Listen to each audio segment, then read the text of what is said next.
He knows it doesn't work. Terima kasih.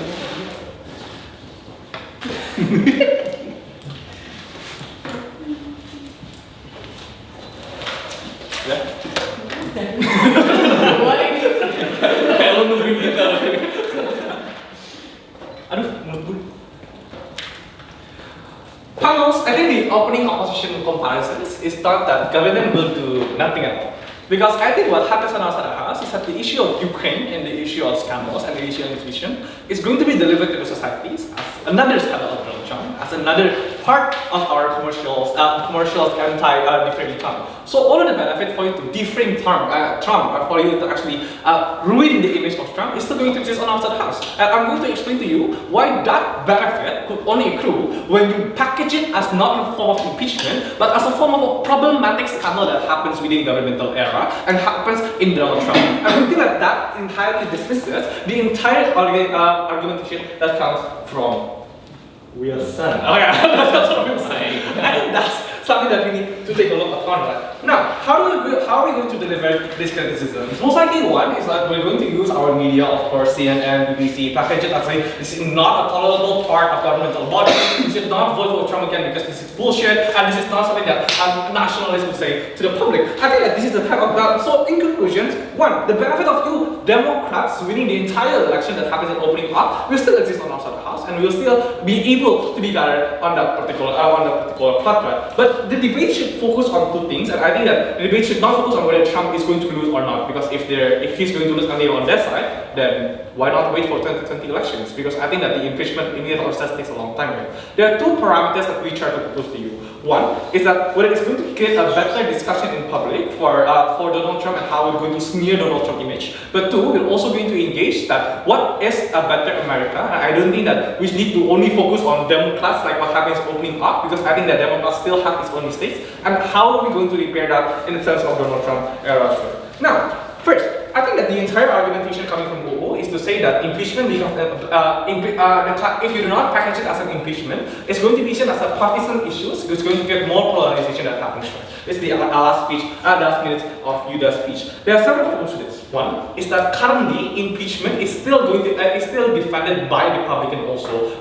No, it's still going to be attacked by Republicans also. So Republicans still do not want to have any impeachment to Donald Trump. So in both sides, that is a partition issue. Right? But what happens in our house is that Wilson proves to you that Donald Trump's way of defending and responding to stuff are inherently different than any other politicians. The way that they engage, there are certain patterns that existed. Right? One, most likely what he did, he delegitimized the issues and bombarded individuals with tons of information calling individuals like Democrats fake news and delegitimized their claims towards that. This is why the radical right is still in favor of Donald Trump, regardless of these propositions. Right? But two, the way that they dig up information, the way that society perceives Donald Trump is seen as a nationalist, and when you connect these Ukrainian scandals towards impeachment, you also connect the dots for these individuals that whether it's constitutionalized for this to become a reason for you to create impeachment. So it's not a debate whether Ukraine scandal is good or not, but it's a debate regarding whether the impeachment process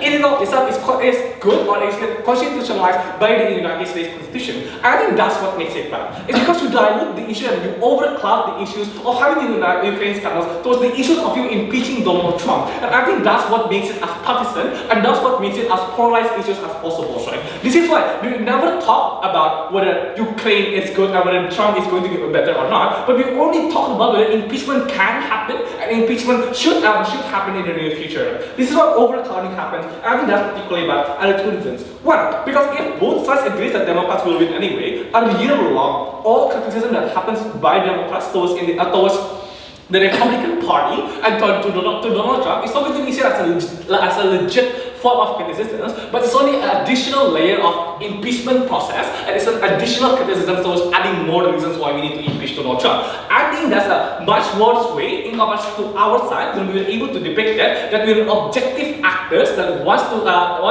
eradicate Trump image and eradicate this inherent values that Donald Trump is. But the second reason why we think that it's inherently that the only way for you to delegitimize Trump is only by packaging it as a scandal, not as an impeachment process, is because you need to take a look at the supporters that Donald Trump has and Donald Trump has. The type of supporters are supporters who are swayed by nationalistic values and are swayed by things like, oh, I need to vote for Donald Trump because Donald Trump is America. But the way on their side of the house, the type of image and the type of commercials and the type of news that we want to have, things like, one, that Donald Trump betrayed our country in order for them to win the election. Two, they are gathered a lot of information in order for them. It's not going to be carried out and it's not going to be accepted by these individuals, but they only need the only thing that they're going to have is only those impeachment process is only done and overturned by the process of you having is it constitutionalized or not. I think that's problematic because the attack of constitution or not is the basis form of reasoning that comes from Donald Trump. But on the other hand, what you have is a direct attack towards his legitimacy as an individual and as a political party member. So if you want to attack Donald Trump directly, what you need to do is not to package it as an impeachment process that is still debatable whether it's going to be constitutionalized or not, but the only way for you to defame Donald Trump is by stating the fact that it is inherently bad and it is inherently going to happen on our side of the house, right? Any QIs closing? Please, Kushay? No? Fear would make it give me one. No, second part, right? Why do you think that it's going to be better for Democrats and why do you think that that could only happen on our side of the house? Wait, where's my paper? No. Okay. Now, I think the opening opposition agrees that in both sides, maybe Donald Trump will win, and Donald Trump is not going to win. Democrats is going to win. If closing benches argues that, I think it's too late because we cannot respond. But okay. Why we think that in the case of Democrats winning, I think it's bad when you forego the values to Democrats simply on the basis that they are the one who impeach Donald Trump. Because I think a lot of Democratic candidates are imperfect and have radical policies that is unrealistic. People like Bernie Sanders, people like Kamala Harris, and people, who's the other one? Elizabeth Warren, have tons of policies that is inherently unrealistic. Like public health care, for example, socialist values for all individual economic approach. I think that these are the type of things that is not going to be captured and balanced by societies, but they always going to be balanced by the entire nature, simply because of the fact that they are the one who impeaches Donald Trump. This is why when you read New York Times and when you read any other news from economy, you do not see any stances that comes from Elizabeth Warren or Bernie Sanders. It's the only news is that whether Bernie Sanders supports the impeachment of Trump or not. I think that this type of times is when we are able to check and balances even democratic parties. That is not going to happen when you only focus on the impeachment of Trump. If Trump is going to lose the 2020 election, I think the benefit of impeachment is very minimal. What we need to focus are after 2020, which is check and balance for both parties. That could only happen here, on our side of the house. We are very proud to propose.